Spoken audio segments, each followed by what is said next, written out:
Everybody, hope you're doing great. Today we have received this HP 1040 G3. It came in with a faulty keyboard. Some keys are not working.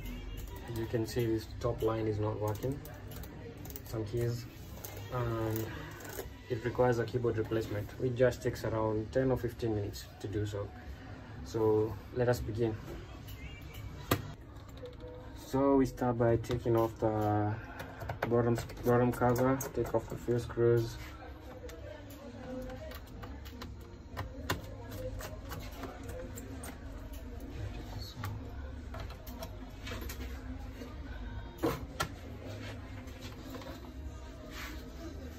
So first things first, always disconnect the battery. It's right here. So you have the SSD here, and for this one the RAM is on board. I bet it's right here. The 1040 has two phones and a massive heatsink. It's right here. The processor is under here, and the keyboard is held in by two screws, one right here which is missing and the other one right here which is also missing. That means we just made our work a little bit easier. And the battery is missing screws too. Oh man, the battery is wrong.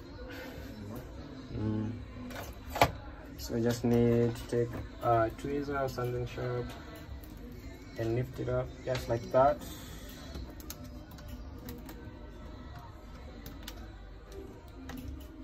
Doesn't take that much time.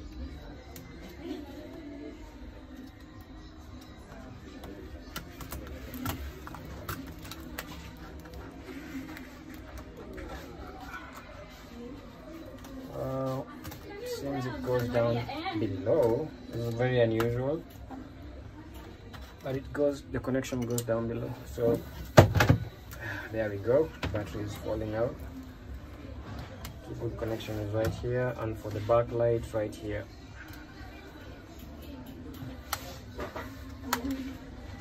So it should come out easily, just like that. Keyboard.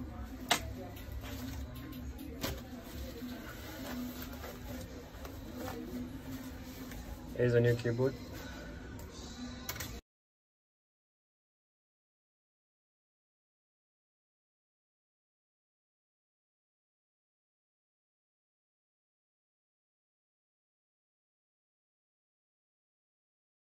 A quick test.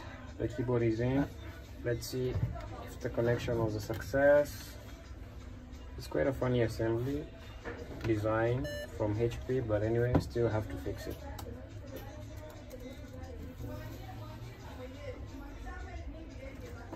Let's see if it was a success.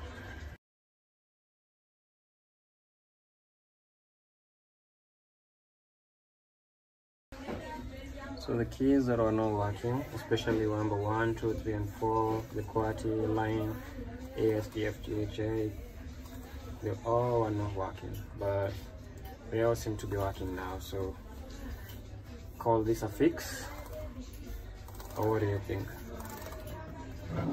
Like I said in the previous video, keyboard replacement takes less than 20 minutes unless it's a HP notebook. HP notebooks can take about an hour. So let's fix the keyboard perfectly as it's supposed to be, and we're going to put some new screws for the ones that were missing for the battery, and for the keyboard they were all missing. So we just close up the keyboard. We're putting some screws for the client and also for the battery that were all missing. Everything is now intact. Time to close it up. Connect the battery back